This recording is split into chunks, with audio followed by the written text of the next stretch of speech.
নমস্কার বন্ধুরা, বঙ্কেলা চিক চ্যানেলে তোমাদের সবাইকে ওয়েলকাম।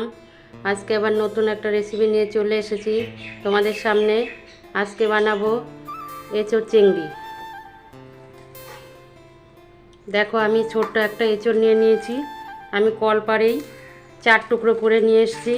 কলের নিচে কেটে কলের নিচে দিলে কষগুলো সব বেরিয়ে যায়, তাহলে আর কষগুলো থাকে নাই। দেখো, একটাতেও কষ নেই। এবার আমি কেটে নেব। আমি বটি নিয়ে নিয়েছি, একটা বাটি নিয়ে নিয়েছি। আমি এর মধ্যে কিছুটা লবণ আমি দিয়ে দিচ্ছি, আর কিছু হলুদ আমি দিয়ে দিচ্ছি। এই লবণ আর হলুদটা এই জলের মধ্যে দিলে এঁচোড়টা কেটে রাখলে আর কালো কালো হবে না, পরিষ্কারই থাকবে।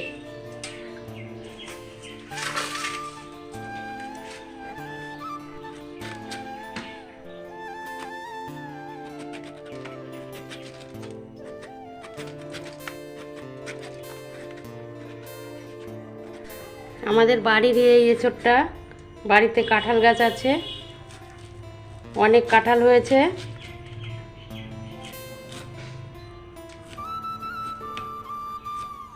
এই দেখো, আমি এই সাইজ করে কেটে নিচ্ছি।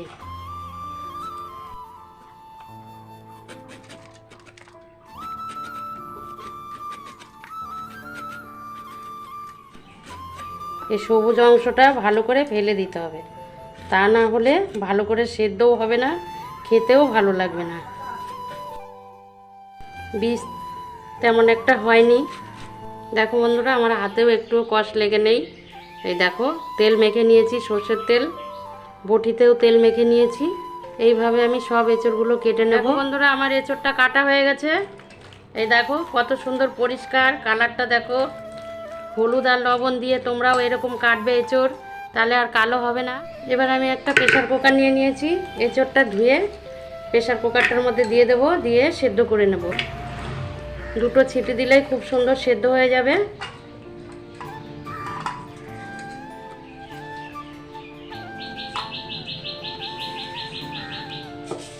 অনেকটাই হয়ে গেছে। দেখো কতগুলো হয়েছে এঁচোড়। ছোট্ট একটা এঁচোড় নিয়ে নিয়েছি। দিয়ে দিচ্ছি জল। এবার ঢাকনাটা আটকে দিলাম।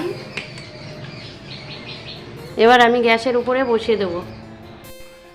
এবার 2টো আলু নিয়ে নিয়েছি, আলুটা কাটা হয়ে গেছে। এবার দেখো, একটা টমেটো নিয়ে নিয়েছি, কেটে নেব। বড় সাইজের একটা পেঁয়াজ নিয়ে নিয়েছি। আমি কটা রসুনের কোয়া নিয়ে নিয়েছি। আদা নিয়ে নিয়েছি, অল্প করে আদা নিয়েছি। কটা কাঁচা লঙ্কা আর 2টো শুকনো লঙ্কা। এবার এগুলো আমি মিক্সিতে দিয়ে পেস্ট করে নেব। দেখো, জিরে দিয়ে দিচ্ছি। এবার লঙ্কা দিয়ে দিচ্ছি, আদা, রসুন আর কিছুটা পেঁয়াজ দিয়ে দিচ্ছি। পুরো পেঁয়াজটা আমি পেস্ট করব না, কিছুটা রেখে দিলাম। এবার একটু জল দিয়ে দিচ্ছি। এবার পেস্ট করে নিয়ে আসবো। দেখো, আলুগুলো এই বাটিটার মধ্যে নিয়ে নিয়েছি। এবার একটু ভাপ দিয়ে নেব।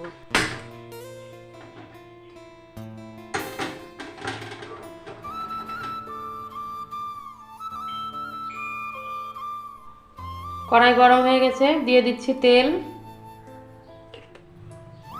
চিংড়ি মাছগুলো ভেজে নেব আগে। দিয়ে দিচ্ছি চিংড়ি মাছ।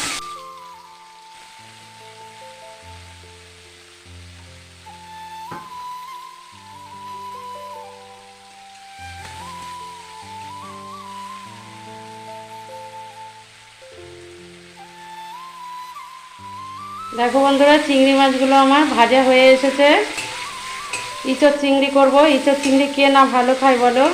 প্রত্যেকেই তোমরা সবাই ইঁচড় চিংড়ি ভালো খায়।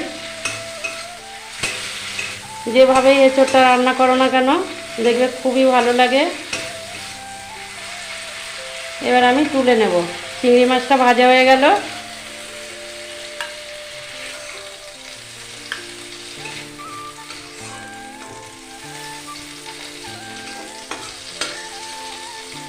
এবার এঁচড় আলু ভেজে নেব। দেখো, তেল দিয়ে দিচ্ছি কড়াইতে। একবারে আমি যতটা তেল দেবো একবারেই দিয়ে দিচ্ছি। দেখো দুটো এলাচ দিয়ে দিচ্ছি আমি তেলের মধ্যে, দারচিনি দিয়ে দিচ্ছি, আর দুটো লবঙ্গ দিয়ে দিচ্ছি, আর সোমবারের জন্য দিয়ে দিচ্ছি 5 ফোড়ন আর একটা তেজপাতা। এবার দেখো সেদ্ধ করে রেখেছিলাম আলু আর এঁচড়, এবার দিয়ে দিচ্ছি তেলের মধ্যে।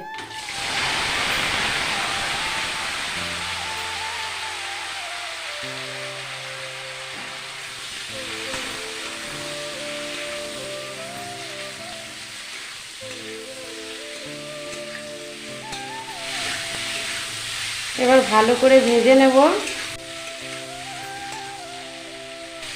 বন্ধুরা তোমরা যখন এঁচড়টা কাটবে তখন দেখো নুন আর হলুদ দিয়ে দেবে, তাহলে আর কালো হবে না। দেখো কালারটা কত সুন্দর দেখা যাচ্ছে। এবার একটু দিয়ে দেবো লবণ, লবণ দিয়ে দিচ্ছি আর হলুদ দিয়ে দিচ্ছি। এবার এটাকে আমি ভালো করে ভেজে নেব। দেখো বন্ধুরা পেঁয়াজটাও আমি দিয়ে দিচ্ছি, টমেটোও দিয়ে দিচ্ছি, এঁচড়ের সাথে ভালো করে ভেজে নেব।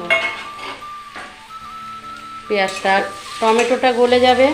বন্ধুরা আমি যেভাবে এঁচড়টা রান্না করছি তোমরাও এইভাবে করে খেয়ে দেখবে, খুব সুন্দর লাগে। তোমরাও বাড়িতে করো, তবুও আমার মতো এইভাবে একবার করে খেয়ে দেখবে, খুবই টেস্টি হবে।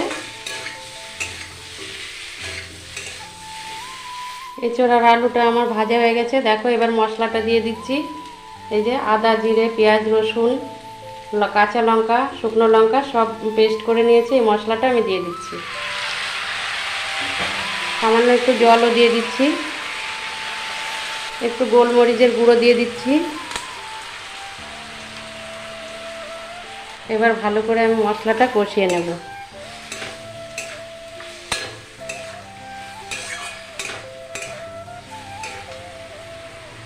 হলুদও দিয়ে দিচ্ছি, হলুদ দিয়ে একবারে আমি মশলাটা কষিয়ে নেব।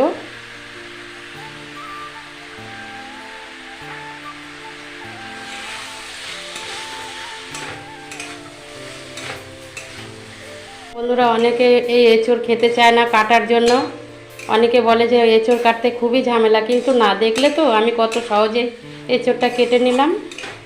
একদম সহজ, বেশি সময়ও লাগে না এঁচড় কাটতে, খুবই তাড়াতাড়ি কাটা হয়ে গেছে। দেখলেই তো কত সুন্দর আমি কেটে নিলাম।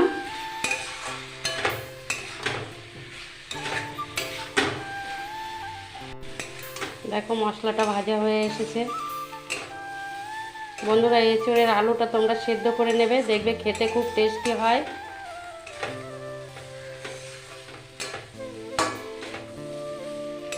এবার দিয়ে দেবো আমি জল। দেখো টমেটোটাও আগে থেকে দিয়ে দিয়েছিলাম, কত সুন্দর গলে গেছে।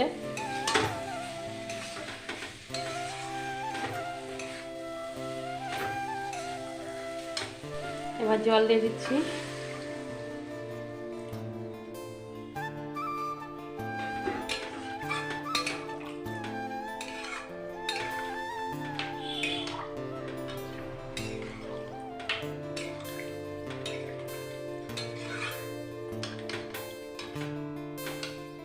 আর কিছুটা লবণ দিতে হবে।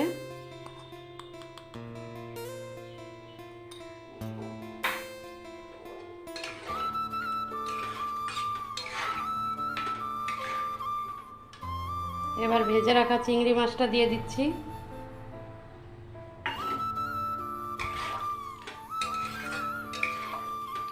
এবার ভালো করে আমি ঝোলটাকে ফুটিয়ে নেব।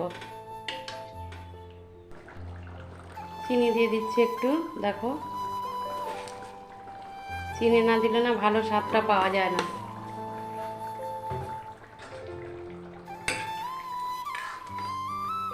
আর সামান্য একটু হবে, তারপরে নামিয়ে দেব। একটু পাতলা পাতলা না রাখলে না পরে আলুতে ঝোল টেনে নেয়। ঝোলটার কালারটা দেখো বন্ধুরা কত সুন্দর। দেখো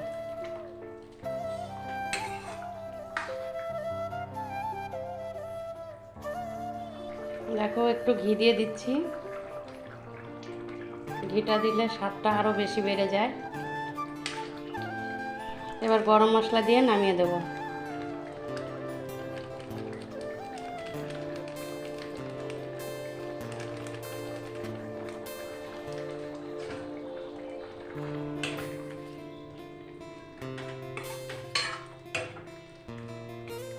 এবার একটা পাত্রের মধ্যে আমি তুলে নেব, গ্যাসটা বন্ধ করে দিচ্ছি। দেখো আমি একটা পাত্রের মধ্যে ঢেলে নিয়েছি। দেখো তরকারিটা কত সুন্দর দেখা যাচ্ছে। তোমাদের যদি এই ইঁচড় চিংড়িটা যদি ভালো লেগে থাকে অবশ্যই একটা কমেন্ট করো। আজকের মতো এই পর্যন্তই, দেখা হচ্ছে পরবর্তী ভিডিওতে।